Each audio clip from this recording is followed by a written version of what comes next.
Vous finissez de regarder cette vidéo, n'oubliez pas de vous abonner. Bonjour à tous, on commence ce tour de la presse sportive par le nouveau triomphe du Bayern Munich hier soir.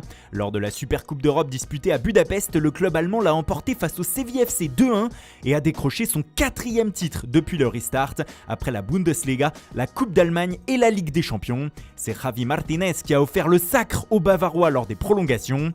Ce matin, la presse espagnole salue la victoire allemande mais aussi la prestation des Sévillans, vainqueurs de la Ligue Europa. Ils sont tombés comme des champions pour le journal local Estadio Deportivo.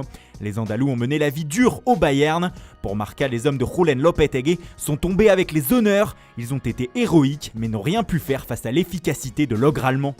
C'était une soirée européenne ce jeudi puisque le 3e tour de qualification à la Ligue Europa se disputait également hier.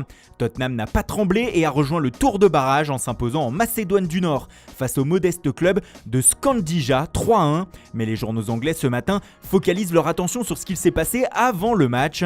En effet, le coach des Spurs, José Mourinho, a demandé au club local de changer les buts puisque ces derniers étaient trop petits et pas à la hauteur réglementaire. On peut d'ailleurs voir le Portugais ce matin en une du Guardian apporter la preuve. Cette nouvelle péripétie de Mourinho fait la une de plusieurs journaux ce vendredi, comme ici le Daily Mail ou encore le Times, où même Hugo Lloris est venu constater la petitesse des buts. C'est Joe Hart, le gardien remplaçant des Spurs, qui avait remarqué la chose. Bref, cette anecdote a bien fait rire la presse anglaise et Tottenham s'est au final qualifié, contrairement au Stade de Reims éliminé au tir au but en Hongrie par le Mol Fehervar après une prestation très décevante selon l'Union. En revanche, il n'y a pas eu de problème pour l'AC Milan. Les Lombards se sont qualifiés à domicile face au club norvégien de Bodo Glimt 3-2. Çalhanoğlu et le jeune Lorenzo Colombo ont été les buteurs du soir. Mais ce qui est important pour le Corriere dello Sport ce matin, c'est que les Milanais se sont imposés sans Zlatan Ibrahimovic. Le géant suédois a en effet été testé positif au Covid-19 hier et a donc dû déclarer forfait.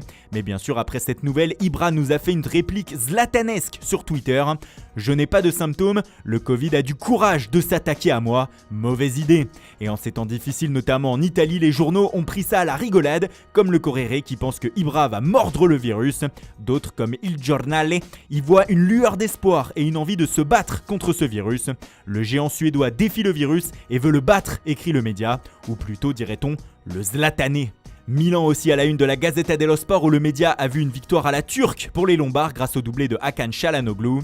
Mais le journal au papier rose revient aussi sur le mercato de l'Inter ce matin. Selon le quotidien, Antonio Conte veut toujours N'Golo Kanté et comme nous le disions hier, les Lombards seraient prêts à mettre Milan Skriniar dans la balance pour faire craquer Chelsea et cela pourrait marcher.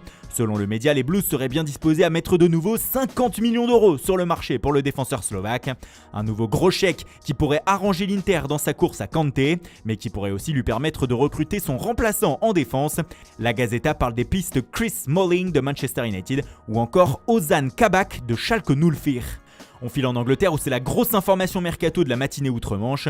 Selon le Daily Mirror, Manchester United va revenir à la charge la semaine prochaine pour tenter de boucler le transfert de Jadon Sancho. Les Red Devils vont proposer 82 millions d'euros plus 16 millions d'euros de bonus au Borussia Dortmund pour leur pépite anglaise. Le patron de Manchester, Ed Woodward, a indiqué que cette offre serait ferme et non négociable, de quoi mettre la pression sur le club allemand si celui-ci veut absolument vendre son joueur avant le 5 octobre.